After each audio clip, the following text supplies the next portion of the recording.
ਵਾਹਿਗੁਰੂ ਜੀ ਕਾ ਖਾਲਸਾ ਵਾਹਿਗੁਰੂ ਜੀ ਕੀ ਫਤਿਹ। ਪ੍ਰੋਗਰਾਮ ਫਤਿਹ ਦੀ ਗੱਲ ਦੇ ਵਿੱਚ ਦਰਸ਼ਕੋ ਇੱਕ ਵਾਰ ਫਿਰ ਜੀ ਆਇਆਂ ਨੂੰ ਆਖਦਾ ਮੈਂ ਤੁਹਾਡਾ ਆਪਣਾ ਦਲਜੀਤ ਸਿੰਘ।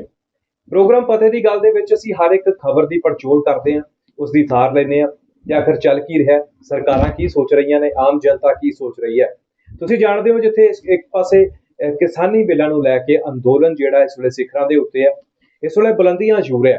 ਹਰ ਇੱਕ ਪੰਜਾਬ ਦਾ ਵਾਸੀ ਜਿਹੜਾ ਹੈ, ਆਪਾਂ ਕਹੀਏ ਕਿ ਜਾਂ ਉਹ ਕਿਸਾਨੀ ਦੇ ਨਾਲ ਸੰਬੰਧ ਰੱਖਦਾ ਵੀ ਹੈ ਜਾਂ ਨਹੀਂ, ਇਸ ਵੇਲੇ ਦਿੱਲੀ ਦੀਆਂ ਬਰੂਹਾਂ ਦੇ ਉੱਤੇ ਬੈਠਾ ਹੋਇਆ ਤੇ ਪੂਰੀ ਦੁਨੀਆ ਦੇ ਵਿੱਚ ਇਸ ਸੰਘਰਸ਼ ਦੀਆਂ ਧੂਮਾਂ ਵੀ ਪੈ ਰਹੀਆਂ ਨੇ। ਇੱਥੋਂ ਤੱਕ ਕਿ ਵੈਸਟਰਨ ਮੁਲਕਾਂ ਦੀਆਂ ਸਰਕਾਰਾਂ, ਉੱਥੋਂ ਦੇ ਲੋਕ ਵੀ ਇਸ ਸੰਘਰਸ਼ ਦੇ ਹੱਕ ਦੇ ਵਿੱਚ ਉਤਰ ਆਏ ਲੱਗ ਰਹੇ ਨੇ। ਜਿੱਥੇ ਇੰਟਰਨੈਸ਼ਨਲ ਨਿਊਜ਼ਪੇਪਰਸ ਜਾਂ ਫਿਰ ਜਿਹੜੇ ਵੱਡੇ ਇੰਟਰਨੈਸ਼ਨਲ ਟੀਵੀ ਚੈਨਲਸ ਨੇ, ਉੱਥੇ ਇਹ ਰਿਪੋਰਟਾਂ ਇਸ ਸੰਘਰਸ਼ ਬਾਰੇ ਆ ਰਹੀਆਂ ਤੇ ਬਹੁਤ ਸਾਰਾ ਐਸਾ ਮੀਡੀਆ ਜਿਹੜਾ ਬਾਹਰਲੇ ਮੁਲਕਾਂ ਤੋਂ ਜਾ ਕੇ ਇਸ ਸੰਘਰਸ਼ ਨੂੰ ਦਿੱਲੀ ਦੇ ਵਿੱਚ ਕਵਰ ਕਰ ਰਿਹਾ। ਦੂਸਰੇ ਪਾਸੇ ਜੇਕਰ ਭਾਰਤ ਸਰਕਾਰ ਦੀ ਗੱਲ ਕਰੀਏ ਤਾਂ ਹਜੇ ਵੀ ਮੰਗਾਂ ਮੰਨਣ ਨੂੰ ਉਹ ਬਿਲਕੁਲ ਵੀ ਹਾਂ ਨਹੀਂ ਕਰ ਰਹੀ। ਉਹਨਾਂ ਦੀ ਕਿਤੇ ਵੀ ਤਬੀਅਤ ਨਹੀਂ ਲੱਗਦੀ ਕਿ ਉਹ ਇਹ ਮੰਗਾਂ ਮੰਨ ਕੇ ਦੇ ਬਿੱਲਾਂ ਨੂੰ ਰੱਦ ਕਰ ਦੇਣ।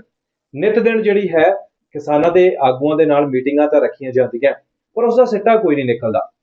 ਹਾਲ ਹੀ ਦੇ ਵਿੱਚ ਹੋਈ ਇੱਕ ਕਿਸਾਨ ਸਰਕਾਰ ਜਾਂ ਦੋਨਾਂ ਪੱਖਾਂ ਦੇ ਕਹੀਏ ਕਿ ਇੱਕ ਵਿੱਚ ਮੀਟਿੰਗ ਹੋਈ ਹੈ, ਜਿਸ ਦੇ ਵਿੱਚ ਸਰਕਾਰ ਵੱਲੋਂ ਇੱਕ ਪੱਖ ਪੇਸ਼ ਕੀਤਾ ਗਿਆ, ਇੱਕ ਉਹਨਾਂ ਵੱਲੋਂ ਇੱਕ ਆਪਸ਼ਨ ਦਿੱਤਾ ਗਿਆ ਕਿਸਾਨਾਂ ਨੂੰ ਕਿ ਇਹ ਜੋ ਕਿਸਾਨੀ ਬਿੱਲ ਨੇ ਇਹਨਾਂ ਨੂੰ ਅਸੀਂ ਤਕਰੀਬਨ 2 ਸਾਲ ਲਈ ਸਸਪੈਂਡ ਕਰ ਦਿੰਦੇ ਹਾਂ, ਰੱਦ ਕਰ ਦਿੰਦੇ ਹਾਂ। ਉਸ ਤੋਂ ਬਾਅਦ ਕਮੇਟੀ ਬਣਾਵਾਂਗੇ, ਮਤਲਬ ਕਿ 2 ਸਾਲ ਤੋਂ ਬਾਅਦ ਫਿਰ ਤੋਂ ਦੁਬਾਰਾ ਦੇਖਿਆ ਜਾਏਗਾ, ਇਹਨਾਂ ਬਿੱਲਾਂ ਬਾਰੇ ਸੋਚਿਆ ਜਾਏਗਾ।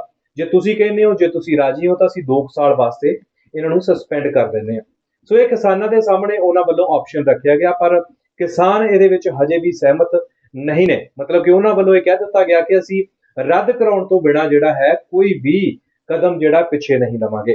ਸੋ ਪ੍ਰੋਗਰਾਮ ਫਤਿਹ ਦੀ ਗੱਲ ਦੇ ਵਿੱਚ ਅੱਜ ਦਾ ਸਾਡਾ ਮਜ਼ਮੂਨ ਵੀ ਇਹ ਹੋਏਗਾ ਤੇ ਹਰ ਵਾਰ ਦੀ ਤਰ੍ਹਾਂ ਇਸ ਪ੍ਰੋਗਰਾਮ ਦੇ ਵਿੱਚ ਕੌਮ ਦੇ ਮਹਾਨ ਵਿਦਵਾਨ ਪੱਤਰਕਾਰ ਅਵਤਾਰ ਸਿੰਘ ਜੀ ਸਾਡੇ ਨਾਲ ਜੁੜੇ ਹੋਏ ਨੇ।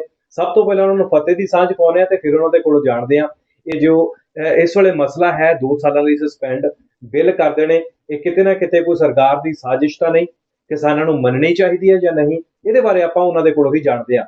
ਸੋ ਸਭ ਤੋਂ ਪਹਿਲਾਂ ਭਾਈ ਸਾਹਿਬ ਜੀ, ਵਾਹਿਗੁਰੂ ਜੀ ਕਾ ਖਾਲਸਾ ਵਾਹਿਗੁਰੂ ਜੀ ਕੀ ਫਤਿਹ ਜੀ। ਹਾਂਜੀ, ਵਾਹਿਗੁਰੂ ਜੀ ਕਾ ਖਾਲਸਾ ਵਾਹਿਗੁਰੂ ਜੀ ਕੀ ਫਤਿਹ। ਹਾਂਜੀ, ਤੁਹਾਡਾ ਇਹ ਸਵਾਲ ਆ ਜਿਹੜਾ ਜਿਸ ਤਰ੍ਹਾਂ ਕਾਫੀ ਅਹਿਮ ਆ, ਕਿਉਂਕਿ ਕਿਸਾਨੀ ਮੋਰਚੇ ਨਾਲ ਜੁੜੇ ਹੋਏ ਜਿਸ ਦਿਨ ਤੋਂ 25 ਨਵੰਬਰ ਤੋਂ ਦਿੱਲੀ ਵਿੱਚ ਬੈਠਿਆਂ ਨੇ ਸਿੱਖ ਸੰਗਤਾਂ, ਉਹ ਤੋਂ ਬਾਅਦ ਲਗਾਤਾਰ 10-11 ਗੇੜ ਆ ਜਿਹੜੇ ਉਹ ਗੱਲਬਾਤ ਦੇ ਹੋ ਚੁੱਕੇ ਆ, ਪਰ ਸਰਕਾਰ ਹਾਲ ਦੀ ਘੜੀ ਟਸ ਤੋਂ ਮਸ ਨਹੀਂ ਸੀ ਹੋ ਰਹੀ।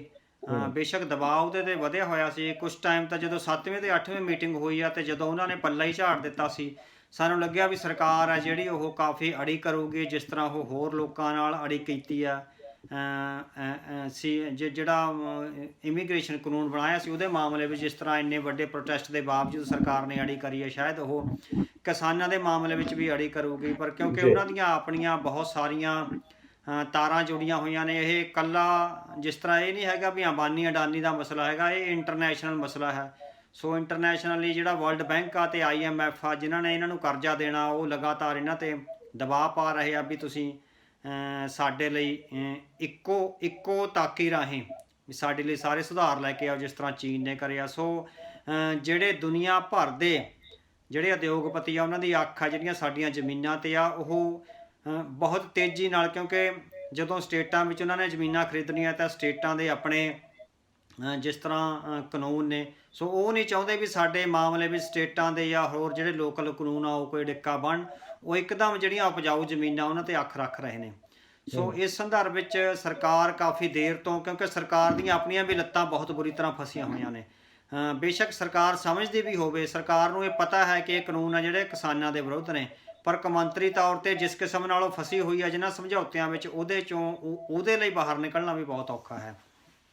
ਸੋ ਇਸ ਮਸਲੇ 'ਤੇ ਹੁਣ ਜਿਹੜੀ ਤਾਜ਼ਾ ਬੈਠਕ ਹੋਈ ਆ, ਉਹਦੇ ਵਿੱਚ ਸਰਕਾਰ ਵੱਲੋਂ ਇਹ ਆਈ ਹੈ ਪੇਸ਼ਕਸ਼ ਵੀ ਅਸੀਂ 1.5 ਜਾਂ 2 ਸਾਲਾਂ ਲਈ ਜਿਹੜੇ ਕਾਨੂੰਨ ਆ ਉਹਨਾਂ ਨੂੰ ਹਲੇ ਰੋਕ ਲੈਂਦੇ ਆ, ਉਹਨਾਂ ਨੂੰ ਲਾਗੂ ਨਹੀਂ ਕਰਦੇ। 1.5 ਜਾਂ 2 ਸਾਲਾਂ ਤੋਂ ਬਾਅਦ ਫਿਰ ਦੇਖ ਲਾਂਗੇ, ਗੱਲਬਾਤ ਕਰਾਂਗੇ ਜਾਂ ਕੋਈ ਕਮੇਟੀ ਬਣਾਈ ਜਾਊਗੀ, ਉਹ ਤੋਂ ਬਾਅਦ ਕਿਸਾਨਾਂ ਦੀ ਸਹਿਮਤੀ ਨਾਲ ਇਹਨਾਂ ਨੂੰ ਲਾਗੂ ਕਰਿਆ ਜਾਵੇਗਾ। ਹੁਣ ਇਹਦੀਆਂ ਕਈ ਕਿਸਮ ਦੀਆਂ ਵਿਆਖਿਆਵਾਂ ਆ ਰਹੀਆਂ ਨੇ। ਆਪਾਂ ਜਿਹੜੇ 2 ਕਿਸਮ ਦੇ ਜਿਹੜੇ ਸੀਨੀਅਰ ਪੱਤਰਕਾਰਾਂ ਵੱਲੋਂ ਜਾਂ ਸਿਆਣੇ ਲੋਕਾਂ ਵੱਲੋਂ ਜਿਹੜੀਆਂ ਗੱਲਾਂ ਆਈਆਂ ਨੇ, ਆਪਾਂ ਉਹਨਾਂ ਨੂੰ ਆਪਣੇ ਪਾਠਕਾਂ ਨਾਲ ਵਿਚਾਰ ਲਈਏ। ਸੋ ਇੱਕ ਗੱਲ ਤਾਂ ਇਹ ਆਈ ਹੈ ਵੀ ਆਪਾਂ ਸੀਨੀਅਰ ਜਰਨਲਿਸਟ ਆ ਸਰਦਾਰ ਸੁਖਦੇਵ ਸਿੰਘ ਜੀ, ਉਹਨਾਂ ਨੇ ਆਪਣੀ ਫੇਸਬੁੱਕ ਪੇਜ 'ਤੇ ਇਹ ਪਾਇਆ ਹੈ ਵੀ ਸਰਕਾਰ ਜੇ 2 ਸਾਲ ਲਈ ਮੰਨੀ ਹੈ ਤਾਂ ਇਹਦਾ ਮਤਲਬ ਸਰਕਾਰ ਇੱਕ ਤਰ੍ਹਾਂ ਨਾਲ ਆਪਣੀ ਗਲਤੀ ਮੰਨ ਰਹੀ ਹੈ ਤੇ ਕਮਜ਼ੋਰ ਹੋ ਰਹੀ ਹੈ। ਉਹ ਕਮੇਟੀ ਬਣਾਉਣ ਦਾ ਉਹਨਾਂ ਨੇ ਇੱਕ ਤਰ੍ਹਾਂ ਨਾਲ ਫੈਸਲਾ ਕਰ ਲਿਆ ਹੈ। ਸੋ ਉਹਨਾਂ ਦਾ ਕਹਿਣਾ ਹੈ ਵੀ ਜਿਹੜਾ ਕਿਸਾਨ ਆਗੂ ਨੇ ਉਹਨਾਂ ਨੂੰ ਚਾਹੀਦਾ ਹੈ ਕਿ ਸਰਕਾਰ ਨਾਲ ਇਸ ਮਸਲੇ ਤੇ ਗੱਲ ਕਰਨ ਤੇ ਕਿਤੇ ਨਾ ਕਿਤੇ ਉਹ ਸਰਕਾਰ ਦੇ ਇਸ ਸੁਝਾਅ ਨੂੰ ਮੰਨਣ ਵੱਲ ਵਧਣ, ਕਿਉਂਕਿ ਉਹ ਕਹਿੰਦਾ ਵੀ ਮੈਂ ਆਪਣੇ ਤਜਰਬੇ ਚੋਂ ਬੋਲ ਰਿਹਾ ਵੀ ਜਿਹੜੀ ਸਰਕਾਰ 2 ਸਾਲਾਂ ਲਈ ਕਿ ਇਹਨਾਂ ਕਾਨੂੰਨਾਂ ਨੂੰ ਸਸਪੈਂਡ ਕਰਨ ਦਾ ਮੰਨ ਗਈ ਹੈ ਤਾਂ ਬਹੁਤੀ ਵਾਰ ਇਹ ਹੁੰਦਾ ਹੈ ਵੀ ਉਹ ਮੁੜ ਕੇ ਉਹਨਾਂ ਕਾਨੂੰਨਾਂ ਨੂੰ ਲਾਗੂ ਜਾਂ ਅੱਗੇ ਲਿਆਉਣ ਦਾ ਵੀ ਯਤਨ ਨਹੀਂ ਕਰਦੀ, ਕਿਉਂਕਿ ਕਹਿੰਦੇ ਵੀ ਕੋਈ ਮੂਰਖ ਸਰਕਾਰ ਜਾਂ ਮੂਰਖ ਨੇਤਾ ਹੀ ਹੋਊਗਾ ਜਿਹੜਾ 2 ਸਾਲਾਂ ਤੋਂ ਬਾਅਦ ਇਹਨਾਂ ਕਾਨੂੰਨਾਂ ਨੂੰ ਵਾਪਸ ਲਿਆਉਣ ਦਾ ਯਤਨ ਕਰੇਗਾ। 2 ਸਾਲਾਂ ਦਾ ਜਿਹੜਾ ਉਹਨਾਂ ਨੇ ਕਿਹਾ ਹੈ ਵੀ ਮੁਅੱਤਲ ਕਰਨਾ, ਅਸਲ ਵਿੱਚ ਉਹ ਭੋਗ ਪਾਉਣਾ ਹੀ ਹੈ। ਸੋ ਇੱਕ ਤਰ੍ਹਾਂ ਨਾਲ ਭੋਗ ਪਾਉਣਾ ਹੀ ਹੈ। ਹਾਂ, ਜੇ ਸਰਕਾਰ ਸੁਪਰੀਮ ਕੋਰਟ ਵਿੱਚ ਲਿਖ ਕੇ ਦਿੰਦੀ ਹੈ ਜਾਂ ਕਿਸਾਨਾਂ ਨੂੰ ਵੀ ਲਿਖਤੀ ਤੌਰ 'ਤੇ ਕੁਛ ਦਿੰਦੀ ਹੈ ਵੀ ਹਾਂ ਅਸੀਂ 2 ਸਾਲਾਂ ਤੱਕ ਮੁਅੱਤਲ ਕਰਕੇ ਕਮੇਟੀ ਬਣਾ ਲਾਂਗੇ ਜਾਂ ਕਿਤੇ ਨਾ ਕਿਤੇ ਹੋਰ ਜਿਹੜੇ ਢੰਗ ਤਰੀਕੇ ਉਹ ਲੱਭ ਲਾਂਗੇ, ਉਹ ਕਹਿੰਦੇ ਵੀ ਕਿਤੇ ਨਾ ਕਿਤੇ ਸਰਕਾਰ ਨਾਲ ਤੁਹਾਨੂੰ ਇਸ ਗੱਲੋਂ ਗੱਲ ਆ ਜਿਹੜੀ ਮੰਨ ਲੈਣੀ ਚਾਹੀਦੀ ਹੈਗੀ ਆ ਵੀ, ਕਿਉਂਕਿ ਜਿਹੜਾ 2 ਸਾਲਾਂ ਦਾ ਵਕਫਾ ਸਰਕਾਰ ਨੇ ਦਿੱਤਾ ਹੈ ਉਹ ਅਸਲ ਵਿੱਚ ਕਾਨੂੰਨਾਂ ਦਾ ਇਨਡਾਇਰੈਕਟਲੀ ਭੋਗ ਪਾਉਣ ਦਾ ਹੀ ਹੁੰਦਾ ਹੈ। ਸਰਕਾਰ ਨੇ ਆਪਣਾ ਵੀ ਜਿਹੜਾ ਵਕਾਰ ਆ ਉਹ ਬਚਾਉਣਾ ਹੈ ਵੀ ਹਾਲ ਦੀ ਘੜੀ ਉਹ ਲੋਕਾਂ ਨੂੰ ਇਹ ਦੱਸੇਗੀ ਵੀ ਹਾਂ ਅਸੀਂ ਹਾਰੇ ਨਹੀਂ ਆ ਜਾਂ ਕਿਸਾਨਾਂ ਨੇ ਸਾਨੂੰ ਹਰਾਇਆ ਨਹੀਂ ਹੈ, ਅਸੀਂ ਤਾਂ 2 ਸਾਲਾਂ ਲਈ ਹੀ ਇਹ ਜਿਹੜੇ ਕਾਨੂੰਨ ਆ ਉਹ ਮੁਅੱਤਲ ਕੀਤੇ ਆ, ਉਹ ਤੋਂ ਬਾਅਦ ਵਾਪਸ ਆ ਜਾਣਗੇ। ਉਹ ਕਹਿੰਦੇ ਵੀ ਮੈਂ ਆਪਣੇ ਰਾਜਨੀਤਿਕ ਤਜਰਬੇ 'ਚ ਦੱਸਦਾ ਵੀ 2 ਸਾਲਾਂ ਤੋਂ ਬਾਅਦ ਕੋਈ ਵੀ ਸਰਕਾਰ ਇਹਨਾਂ ਕਾਨੂੰਨਾਂ ਬਾਰੇ ਮੂੰਹ ਨਹੀਂ ਖੋਲ੍ਹੇਗੀ, ਇਹ ਗੱਲ ਆਈ ਗਈ ਹੋ ਜਾਏਗੀ। ਸੋ ਇੱਕ ਤਾਂ ਉਹਨਾਂ ਦਾ ਜਿਹੜਾ ਇਹ ਵਿਚਾਰ ਆ ਇਹਦੇ ਬਾਰੇ ਕਿਸਾਨਾਂ ਨੂੰ ਵਿਚਾਰ ਕਰਨੀ ਚਾਹੀਦੀ ਹੈ। ਦੂਜੇ ਪਾਸਿਓਂ ਜਿਹੜਾ ਇਹ ਆ ਰਿਹਾ ਹੈਗਾ ਵੀ ਕਿਸਾਨਾਂ ਨੂੰ ਆਪਣਾ ਜਿਹੜਾ 3 ਕਾਨੂੰਨਾਂ ਨੂੰ ਰੱਦ ਕਰਾਉਣ ਦਾ ਮਸਲਾ ਵੀ ਉਹਦੇ ਤੇ ਦੱਬ ਦੇਣੀ ਚਾਹੀਦੀ ਆ। ਸੋ ਕਿਸਾਨਾਂ ਨੂੰ ਹਾਲ ਦੀ ਘੜੀ ਪਿੱਛੇ ਨਹੀਂ ਹਟਣਾ ਚਾਹੀਦਾ। ਦੂਜੀਆਂ ਧਿਰਾਂ ਵੱਲੋਂ ਇਹ ਗੱਲ ਆ ਰਹੀ ਹੈ ਵੀ ਉਹਨਾਂ ਨੂੰ 3 ਕਾਨੂੰਨ ਆ ਜਿਹੜੇ ਰੱਦ ਕਰਾਉਣੇ ਚਾਹੀਦੇ ਆ, ਕਿਉਂਕਿ ਇਹ ਸੰਵਿਧਾਨਕ ਤੌਰ ਤੇ ਕੇਂਦਰ ਸਰਕਾਰ ਦੇ ਅਧਿਕਾਰ ਖੇਤਰ ਵਿੱਚ ਹੀ ਨਹੀਂ ਆਉਂਦਾ ਕਿ ਉਹ ਜਿਹੜੇ ਖੇਤੀ ਦੇ ਮੰਡੀਕਰਨ ਬਾਰੇ ਕਾਨੂੰਨ ਬਣਾਵੇ। ਜੇ ਉਹ ਇਸ ਵੇਲੇ ਸਰਕਾਰ ਵੱਲੋਂ ਆਈ ਪੇਸ਼ਕਸ਼ ਮੰਨ ਲੈਂਦੇ ਆ ਤਾਂ ਅਸਿੱਧੇ ਤੌਰ ਤੇ ਉਹ ਇਹ ਗੱਲ ਮੰਨ ਰਹੇ ਹੋਣਗੇ ਵੀ ਕੇਂਦਰ ਸਰਕਾਰ ਆ ਜਿਹੜੀ ਉਹ ਕਾਨੂੰਨ ਬਣਾ ਸਕਦੀ ਹੈ ਸਾਡੇ ਮਾਮਲੇ ਵਿੱਚ। ਇਸ ਤਰ੍ਹਾਂ ਅਸੀਂ ਕੇਂਦਰ ਸਰਕਾਰ ਨੂੰ ਇੱਕ ਹਾਂ ਪੱਖੀ ਹੁੰਗਾਰਾ ਦੇਵਾਂਗੇ ਵੀ ਉਹ ਰਾਜਾਂ ਦੇ ਮਾਮਲੇ ਵਿੱਚ ਕਾਨੂੰਨ ਬਣਾਉਣ ਦਾ ਉਹਨੂੰ ਹੱਕ ਮਿਲ ਜਾਊਗਾ। ਪਰ ਦੂਜੇ ਪਾਸੇ ਉਹ ਕਹਿੰਦੇ ਵੀ ਇਸ ਤਰ੍ਹਾਂ ਕਰਨਾ ਚਾਹੀਦਾ ਵੀ ਇਹ 3 ਕਾਨੂੰਨ ਰੱਦ ਕਰੋ।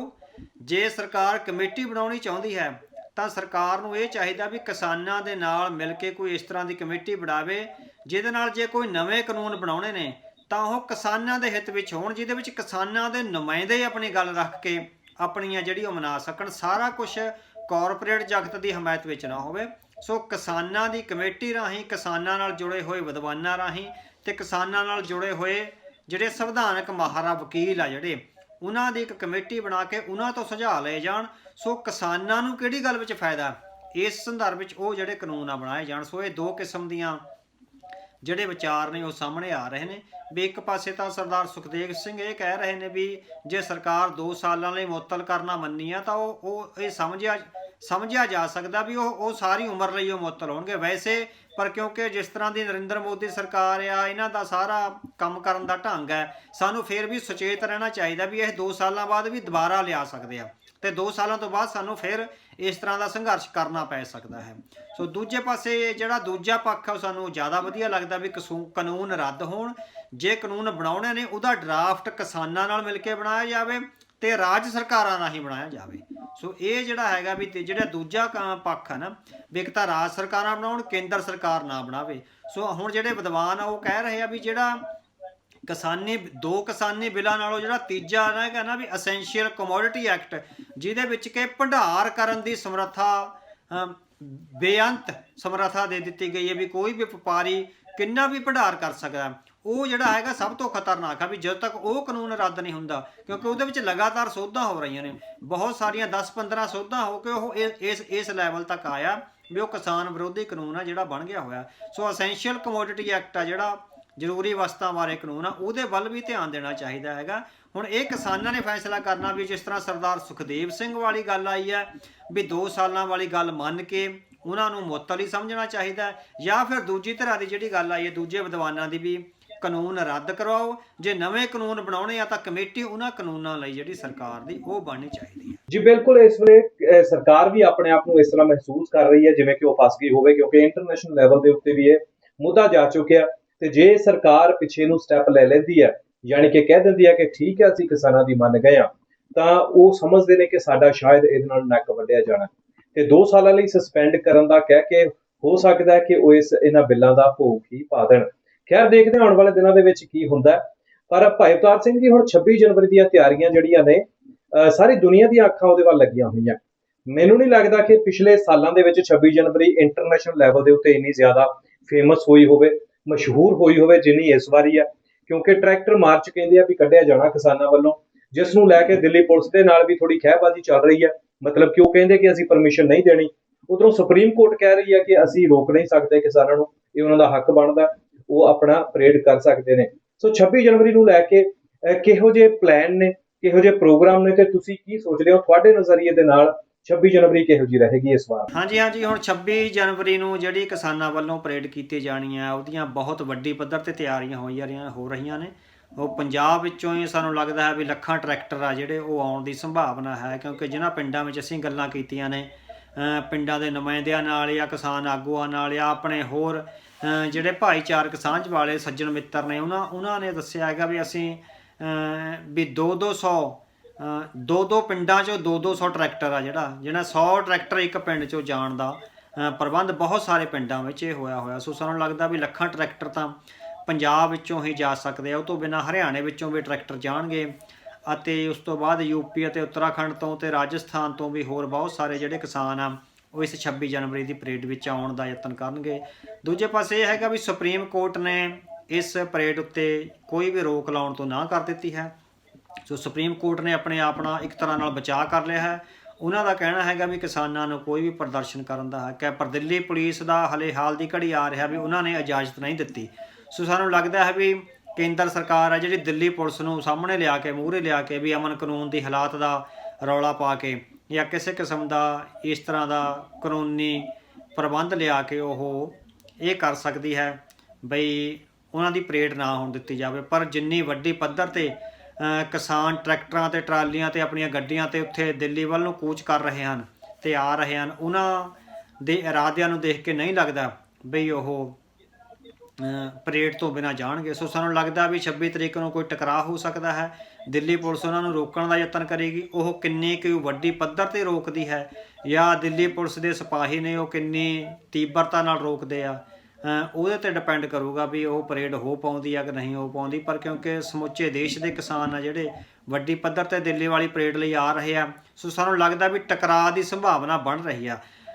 ਹਾਲੇ ਕੁਝ ਦਿਨ ਪਏ ਨੇ, ਜੇ ਕਿਸਾਨ ਆਗੂਆਂ ਨੇ ਦਿੱਲੀ ਪੁਲਿਸ ਦੇ ਅਫਸਰਸ਼ਾਹੀ ਨਾਲ ਕੋਈ ਮੀਟਿੰਗਾਂ ਕਰਕੇ ਕਿਸੇ ਨਾ ਕਿਸੇ ਤਰ੍ਹਾਂ ਇਸ ਸਥਿਤੀ ਨੂੰ ਡਿਫਿਊਜ਼ ਕਰਨ ਦਾ ਯਤਨ ਕਰ ਲਿਆ ਤਾਂ ਆਪਾਂ ਕਹਿ ਸਕਦੇ ਹਾਂ ਵੀ ਉਹ ਕਿਤੇ ਨਾ ਕਿਤੇ ਕੋਈ ਗੱਲ ਬਣ ਸਕਦੀ ਹੈ। ਪਰ ਹਾਲ ਦੀ ਘੜੀ ਇਹ ਆ ਰਿਹਾ ਹੈਗਾ ਵੀ ਦਿੱਲੀ ਪੁਲਿਸ ਨੇ ਹਾਲੇ ਤੱਕ ਇਜਾਜ਼ਤ ਨਹੀਂ ਦਿੱਤੀ ਪਰੇਡ ਦੀ। ਉਹਨੇ ਅਮਨ ਕਾਨੂੰਨ ਦਾ ਮਸਲਾ ਲਾ ਕੇ ਜਾਂ ਹੋਰ ਕੋਈ ਧਾਰਾਵਾਂ ਕਹਿ ਕੇ ਵੀ ਸਾਡੇ ਲਈ ਖਤਰਾ ਹੋ ਸਕਦਾ ਹੈ, ਕਿਉਂਕਿ ਉਸ ਦਿਨ 26 ਜਨਵਰੀ ਗਣਤੰਤਰ ਦਿਵਸ 'ਤੇ ਬਹੁਤ ਸਾਰੇ ਲੋਕ ਆ ਜਿਹੜੇ ਉੱਥੇ ਦਿੱਲੀ ਵਿੱਚ ਸ਼ਾਮਲ ਹੁੰਦੇ ਨੇ। ਸੋ ਇਹ ਉਹਨਾਂ ਨੂੰ ਲੱਗਦਾ ਹੈ ਕਿ ਜਿਹੜੇ ਕਿਸਾਨ ਹੈ ਕਿਤੇ ਨਾ ਕਿਤੇ ਗੜਬੜਾਂ ਕਰਨਗੇ। ਸੋ ਇਸ ਸੰਦਰਭ ਵਿੱਚ ਹਾਲ ਦੀ ਘੜੀ ਡੈਡਲੌਕ ਬਣਿਆ ਹੋਇਆ ਹੈ। ਦੇਖੋ ਡੈਡਲੌਕ ਆ ਜਿਹੜਾ ਅਗਲੇ ਦਿਨਾਂ ਵਿੱਚ ਕਿਸ ਤਰ੍ਹਾਂ ਟੁੱਟਦਾ ਹੈ। ਬਿਲਕੁਲ ਜੀ। ਸੋ ਦੇਖਦੇ ਹਾਂ 26 ਜਨਵਰੀ ਕਿਹੋ ਜਿਹਾ ਨਜ਼ਾਰਾ ਲੈ ਕੇ ਆਉਂਦੀ ਹੈ, ਆਖਰ ਕਿਹੋ ਜਿਹੀ ਰਹਿੰਦੀ ਹੈ 26 ਜਨਵਰੀ, ਕਿਹੋ ਜਿਹੀਆਂ ਛਾਪਾਂ ਛੱਡ ਕੇ ਜਾਂਦੀ ਹੈ, ਕਿਸਾਨ ਸੰਘਰਸ਼ ਨੂੰ ਕਿੰਨਾ ਕੁ ਬਲ ਮਿਲਦਾ ਹੈ 26 ਜਨਵਰੀ ਨੂੰ, ਜਾਂ ਫਿਰ ਸਰਕਾਰ ਕਿੰਨੀ ਕੁ ਨਮੋਸ਼ੀ ਦੇ ਵਿੱਚ ਜਾਂਦੀ ਹੈ, ਜਾਂ ਫਿਰ ਉਹ ਆਪਣੇ ਇਹਨਾਂ ਹੀ ਜਿਹੜੇ ਬਿੱਲਾਂ ਦੇ ਬਾਰੇ ਉਸੇ ਹੀ ਜਿਹੜੇ ਕਹਿ ਲਈਏ ਕਿ ਸੰਦਰਭ ਦੇ ਵਿੱਚ ਰਹਿੰਦੀ ਹੈ, ਯਾਨੀ ਕਿ ਅੜੀ ਹੋਈ ਰਹਿੰਦੀ ਹੈ। ਦੇਖਾਂਗੇ ਆਉਣ ਵਾਲੇ ਦਿਨਾਂ ਦੇ ਵਿੱਚ ਕੀ ਹੁੰਦਾ। ਭਾਈ ਅਵਤਾਰ ਸਿੰਘ ਜੀ, ਅਗਲੀ ਜਿਹੜੀ ਗੱਲ ਮੈਂ ਤੁਹਾਡੇ ਕੋਲੋਂ ਜਾਣਨੀ ਚਾਹੁੰਦਾ ਕਿ ਬਹਿਬਲ ਕਲਾਂ ਗੋਲੀकांड ਦੇ ਜਿਹੜਾ ਇੱਕ ਮਾਮਲਾ ਸੀ, ਉਹਦੇ ਵਿੱਚ ਸਪੈਸ਼ਲ ਇਨਵੈਸਟੀਗੇਸ਼ਨ ਟੀਮ ਜਿਹੜੀ ਹੈ ਉਹਨਾਂ ਵੱਲੋਂ ਚਲਾਨ ਪੇਸ਼ ਕਰ ਦਿੱਤਾ ਗਿਆ।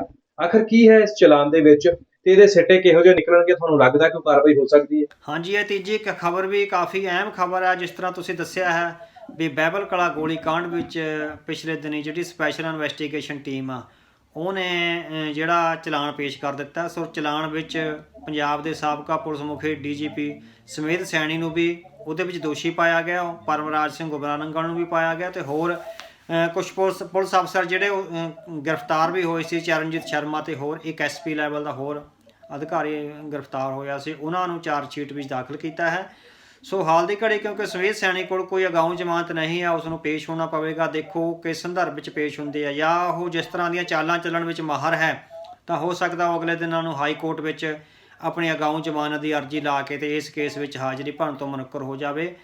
ਪੁਲਿਸ ਵੱਲੋਂ ਇੱਕ ਇੰਸਪੈਕਟਰ ਜਿਹੜਾ ਕਿ ਉਸ ਵੇਲੇ ਗੋਲੀकांड ਵੇਲੇ ਮੌਜੂਦ ਸੀ ਉਹਨੂੰ ਵਾਧਾ ਮਾਫ ਗਵਾਹ ਬਣਾਇਆ ਗਿਆ। ਸੋ ਉਹਦੀ ਗਵਾਹੀ ਕਾਫੀ ਅਹਿਮ ਹੋਵੇਗੀ। ਹੋਰ ਬਾਕੀ ਗਵਾਹੀਆਂ ਵੀ ਆ ਜਿਹੜੀਆਂ ਇਸ ਕੇਸ ਵਿੱਚ ਪੁਲਿਸ ਦੀ ਜਿਹੜੀ ਚਾਰਜ ਸ਼ੀਟ ਆ, ਜਿਹੜਾ ਚਲਾਨ ਆ, ਉਸ ਸੰਦਰਭ ਵਿੱਚ ਉਹਨਾਂ ਨੇ ਪੇਸ਼ ਕੀਤੀਆਂ ਨੇ। ਸੋ ਵਾਧਾ ਮਾਫ ਗਵਾਹ ਦੀ ਗਵਾਹੀ ਤੇ ਉੱਥੇ ਸ਼ਾਮਲ ਚਸ਼ਮਦੀਦ ਲੋਕਾਂ ਦੀ ਗਵਾਹੀ ਵੀ ਕਾਫੀ ਅਹਿਮ ਹੋਵੇਗੀ। ਸੋ ਅਗਲੇ ਦਿਨਾਂ ਵਿੱਚ ਦੇਖਣਾ ਇਹ ਹੋਵੇਗਾ ਵੀ ਉਹ ਕਿਸ ਤਰ੍ਹਾਂ ਇਸ ਕੇਸ ਨੂੰ ਅੱਗੇ ਵਧਾਉਂਦੇ ਆ। ਹਾਂ, ਮੇਨ ਗੱਲ ਤਾਂ ਸੁਮੇਧ ਸਿੰਘ ਸੈਣੀ ਦੀ ਆ, ਕਿਉਂਕਿ ਸੁਪਰੀਮ ਕੋਰਟ ਵਿੱਚ ਉਸਨੇ ਜਿਹੜੀ ਆਪਣੀ ਬਲਵੰਤ ਸਿੰਘ ਮੁਲਤਾਨੀ ਵਾਲਾ ਕੇਸ ਆ ਉਸ ਸੰਦਰਭ ਵਿੱਚ ਜਿਹੜੀ ਉਹਨੇ ਰਿਟ ਪਾਈ ਸੀ, ਹਾਲ ਦੀ ਘੜੀ ਉਹ ਰਿਟ ਦਾ ਕੋਈ ਫੈਸਲਾ ਨਹੀਂ ਹੋਇਆ। ਸੁਮੇਧ ਸੈਣੀ ਕੇਸਾਂ ਨੂੰ ਲਟਕਾਉਣ ਦੇ ਮਾਮਲੇ ਵਿੱਚ ਬਹੁਤ ਮਾਹਰ ਮੰਨਿਆ ਜਾਂਦਾ। ਉਹ ਬੜਾ ਚਤਰ ਚਲਾਕ ਅਫਸਰ ਹੈ। ਆਪਣੇ ਸਾਰੇ ਜਿਹੜੇ ਯਾਰ ਦੋਸਤ ਨੇ ਬਹੁਤ ਸਾਰੇ ਜਿਹੜੇ ਜੁਡੀਸ਼ਰੀ ਵਿੱਚ ਕੰਮ ਕਰਦੇ ਨੇ, ਸੁਪਰੀਮ ਕੋਰਟ ਵਿੱਚ ਕੰਮ ਕਰਦੇ ਨੇ, ਜਾਂ ਸੁਪਰੀਮ ਕੋਰਟ ਵਿੱਚ ਕੰਮ ਕਰਨ ਵਾਲੇ ਜਿਹੜੇ ਕਲੈਰੀਕਲ ਸਟਾਫ ਦੇ ਮੈਂਬਰ ਆ ਉਹਨਾਂ ਨੂੰ ਇਨਫਲੂਐਂਸ ਕਰਕੇ, ਉਹ ਪ੍ਰਭਾਵਿਤ ਕਰਕੇ ਜਿਹੜੀਆਂ ਕੇਸ ਦੀਆਂ ਤਰੀਕਾਂ ਪਵਾ ਲੈਂਦਾ ਹੈ। ਹੁਣ ਉਹ ਕੇਸ ਫੈਸਲੇ 'ਤੇ ਖੜਾ ਹੈ। ਸੁਪਰੀਮ ਕੋਰਟ ਨੇ ਫੈਸਲਾ ਰਾਖਵਾਂ ਰੱਖਿਆ ਹੋਇਆ ਬਲਵੰਤ ਸਿੰਘ ਮੁਲਤਾਨੀ ਵਾਲੇ ਕੇਸ 'ਚ 4 ਮਹੀਨੇ ਹੋ ਗਏ ਰਾਖਵਾਂ ਰੱਖੇ ਨੂੰ, ਅਤੇ ਜੇ 6 ਮਹੀਨੇ ਹੋਰ ਲੰਘ ਗਏ ਇਸ ਤਰ੍ਹਾਂ ਤਾਂ ਅਸੀਂ ਸਮਝਦੇ ਹਾਂ ਵੀ ਉਹ ਜੇ ਫੈਸਲਾ ਸੁਣਾਇਆ ਵੀ ਤਾਂ ਉਹ ਕਿਸੇ ਕੰਮ ਦਾ ਨਹੀਂ ਹੋਊਗਾ। ਸੁਪਰੀਮ ਕੋਰਟ ਨੂੰ ਚਾਹੀਦਾ ਵੀ ਇੱਕ ਛੋਟੇ ਜਿਹੇ ਪੁਲਿਸ ਅਫਸਰ ਨੂੰ ਬਚਾਉਣ ਲਈ ਉਹ ਆਪਣਾ ਜਿਹੜਾ ਇਨਸਾਫ ਦਾ ਤਕਾਜ਼ਾ ਉਹਨੂੰ ਦਾਅ 'ਤੇ ਨਾ ਲਾਵੇ, ਕਿਉਂਕਿ ਹੁਣ ਉਹਦੇ ਖਿਲਾਫ ਇੱਕ ਹੋਰ ਕੇਸ ਹੈ ਜਿਹੜਾ ਉਹਦੇ ਵਿੱਚ ਚਲਾਨ ਪੇਸ਼ ਹੋ ਗਿਆ। ਸੋ ਇੱਕ ਪੁਲਿਸ ਅਫਸਰ ਜਿਹਦੇ ਖਿਲਾਫ 3 ਘਿਨਾਉਣੇ ਕੇਸ ਦਰਜ ਨੇ, ਇੱਕ 3 ਬੰਦਿਆਂ ਦਾ ਕਤਲ ਆ ਜਿਹੜਾ ਸੈਣੀ ਮੋਟਰ ਵਾਲੇ ਆ, ਇੱਕ ਬਲਵੰਤ ਸਿੰਘ ਮੁਲਤਾਨੀ ਦਾ ਕਤਲ ਆ, ਤੇ ਇੱਕ 2 ਸਿੱਖ ਨੌਜਵਾਨਾਂ ਨੂੰ ਕਤਲ ਕਰਨ ਦਾ ਬਾਈਬਲ ਕਲਾਕਾਂਡ ਵਿੱਚ ਹੈਗੇ ਆ। ਸੋ 6 ਬੰਦਿਆਂ ਦੇ ਕਤਲकांड ਵਿੱਚ ਸ਼ਾਮਲ ਜਿਹੜਾ ਵਿਅਕਤੀ ਹੈ ਉਹਨੂੰ ਇੱਕ ਦਿਨ ਲਈ ਵੀ ਗ੍ਰਿਫਤਾਰ ਨਹੀਂ ਕੀਤਾ ਗਿਆ। ਸੋ ਅਸੀਂ ਸਮਝਦੇ ਹਾਂ ਵੀ ਇਹ ਕਾਨੂੰਨ ਅਤੇ ਇਨਸਾਫ ਦਾ ਤਕਾਜ਼ਾ ਠੀਕ ਨਹੀਂ ਹੈ। ਸੁਪਰੀਮ ਕੋਰਟ ਨੂੰ ਸੁਮੇਧ ਸਿੰਘ ਸੈਣੀ ਦੀ ਜਿਹੜੀ ਜ਼ਮਾਨਤ ਆ ਉਹ ਰੱਦ ਕਰਕੇ ਉਸ ਦੀ ਗ੍ਰਿਫਤਾਰੀ ਦਾ ਰਾਹ ਪੱਧਰਾ ਕਰਨਾ ਚਾਹੀਦਾ ਹੈ, ਤਾਂ ਕਿ ਹੋਰ ਬਹੁਤ ਸਾਰੇ ਕੇਸ ਜਿਹੜੇ ਲੋਕ ਹਾਲੇ ਉਹ ਤੋਂ ਡਰਦੇ ਮਾਰੇ ਸਾਹਮਣੇ ਨਹੀਂ ਆਏ ਉਹਨਾਂ ਦੀ ਗੱਲ ਵੀ ਸੁਣੀ ਜਾ ਸਕੇ। ਉਹਨਾਂ ਦੇ ਭਰਾ ਭੈਣਾਂ ਤੇ ਉਹਨਾਂ ਦੇ ਬੱਚੇ ਆ ਜਿਹੜੇ ਸੁਮੇਧ ਸਿੰਘ ਸੈਣੀ ਦੇ ਹੁਕਮਾਂ 'ਤੇ ਮਾਰੇ ਗਏ ਆ, ਉਹਨਾਂ ਕੇਸਾਂ ਦੀ ਵੀ ਜਿਹੜੀ ਜਾਂਚ ਹੋ ਸਕੇ, ਤਾਂ ਹੀ ਜਿਹੜਾ ਪੰਜਾਬ ਨੂੰ ਇਨਸਾਫ ਮਿਲ ਸਕੇਗਾ। ਜੀ ਬਿਲਕੁਲ ਬਿਲਕੁਲ। ਜਦੋਂ ਇਨਸਾਫ ਦੀ ਗੱਲ ਕਰਦੇ ਆ ਤਾਂ ਬਹੁਤ ਵਾਰ ਐਸਾ ਲੱਗਣ ਲੱਗ ਜਾਂਦਾ ਕਿ ਸ਼ਾਇਦ ਭਾਰਤ ਦੇ ਵਿੱਚ ਘੱਟ ਗਿਣਤੀਆਂ ਲਈ ਇਨਸਾਫ ਹੈ ਹੀ ਨਹੀਂ, ਕਿਉਂਕਿ ਸੁਮੇਧ ਸੈਣੀ ਹੋਰਾਂ ਦੀ ਗੱਲ ਕਰੀਏ ਤਾਂ ਉਹਨਾਂ ਦੇ ਗਲਾਵੇ ਤੱਕ ਹੱਥ ਪਹੁੰਚ ਚੁੱਕਿਆ ਸੀ ਜਦੋਂ ਉਹਨਾਂ ਨੂੰ ਜ਼ਮਾਨਤ ਦੇ ਦਿੱਤੀ ਗਈ। ਉਸ ਤੋਂ ਬਾਅਦ ਸਾਰਿਆਂ ਦੀਆਂ ਆਸਾਂ ਫਿਰ ਤੋਂ ਇੱਕ ਵਾਰ ਟੁੱਟ ਗਈਆਂ। ਜਿਵੇਂ ਆਪਾਂ ਨਵੰਬਰ 84 ਦੇ ਇਨਸਾਫ ਦੀ ਗੱਲ ਕਰਦੇ ਹਾਂ, ਜੂਨ 84 ਦੇ ਇਨਸਾਫ ਦੀ ਗੱਲ ਕਰਦੇ ਹਾਂ, ਝੂਠੇ ਮੁਕਾਬਲਿਆਂ ਦੀ ਗੱਲ ਕਰਦੇ ਹਾਂ, ਤਾਂ ਇਹ ਸਾਰੇ ਇਨਸਾਫ ਹਾਲੇ ਤੱਕ ਲੈਣ ਵਾਸਤੇ ਲੋਕ ਜਿਹੜੇ ਨੇ ਉਹ ਕੋਰਟਾਂ ਦੇ ਕਚਹਿਰੀਆਂ ਦੇ ਹੁਣ ਤੱਕ ਚੱਕਰ ਲਾ ਰਹੇ ਨੇ। ਸੋ ਦੇਖਦੇ ਹਾਂ ਆਉਣ ਵਾਲੇ ਦਿਨਾਂ ਦੇ ਵਿੱਚ ਆਖਰ ਹੁੰਦਾ ਕੀ ਹੈ। ਭਾਈ ਅਵਤਾਰ ਸਿੰਘ ਜੀ, ਮੈਂ ਤੁਹਾਡਾ ਬਹੁਤ ਧੰਨਵਾਦ ਕਰਦਾ। ਤੁਸੀਂ ਆਪਣਾ ਕੀਮਤੀ ਸਮਾਂ ਕੱਢਿਆ ਤੇ ਬੜੇ ਖੂਬਸੂਰਤ ਵਿਚਾਰ ਸਾਡੇ ਦਰਸ਼ਕਾਂ ਦੇ ਨਾਲ ਸਾਂਝੇ ਕੀਤੇ ਨੇ। ਸੋ ਦਰਸ਼ਕੋ, ਇਹ ਪ੍ਰੋਗਰਾਮ ਖਾਸ ਤੌਰ ਦੇ ਉੱਤੇ ਆਪ ਜੀ ਲਈ ਉਲੀਕਿਆ ਜਾਂਦਾ। ਇਹਦੇ ਵਿੱਚ ਖਾਸ ਤੌਰ ਦੇ ਉੱਤੇ ਹੀ ਪੱਤਰਕਾਰ ਅਵਤਾਰ ਸਿੰਘ ਜੀ ਹਾਜ਼ਰੀਆਂ ਭਰਦੇ ਨੇ ਤੇ ਇਹ ਸਾਰੀ ਜਾਣਕਾਰੀ ਜਿਹੜੀ ਹੈ ਸਾਡੇ ਨਾਲ ਤੁਹਾਡੇ ਨਾਲ ਸਾਂਝੀ ਕਰਦੇ ਆ। ਸੋ ਤੁਹਾਡਾ ਫਰਜ਼ ਬਣਦਾ ਕਿ ਇਸ ਪ੍ਰੋਗਰਾਮ ਨੂੰ ਸ਼ੇਅਰ ਕਰ ਦਿਓ, ਚੈਨਲ ਨੂੰ ਸਬਸਕ੍ਰਾਈਬ ਕਰਨਾ ਨਾ ਭੁੱਲਣਾ, ਅਤੇ ਨਾਲੋਂ ਨਾਲ ਫੇਸਬੁੱਕ ਦੇ ਉੱਤੇ ਵੀ ਸਾਨੂੰ ਲਾਈਕ ਕਰ ਦਿਓ, ਤਾਂ ਕਿ ਇਹੋ ਜਿਹੇ ਪ੍ਰੋਗਰਾਮ, ਜਾਣਕਾਰੀ ਭਰਪੂਰ ਪ੍ਰੋਗਰਾਮ ਤੁਹਾਡੇ ਲਈ ਹਮੇਸ਼ਾ ਹੀ ਲੈ ਕੇ ਆਉਂਦੇ ਰਹੀਏ। ਮਿਲਦੇ ਹਾਂ ਅਗਲੇ ਹਫਤੇ। ਦਿਓ ਇਜਾਜ਼ਤ। ਵਾਹਿਗੁਰੂ ਜੀ ਕਾ ਖਾਲਸਾ, ਵਾਹਿਗੁਰੂ ਜੀ ਕੀ ਫਤਿਹ।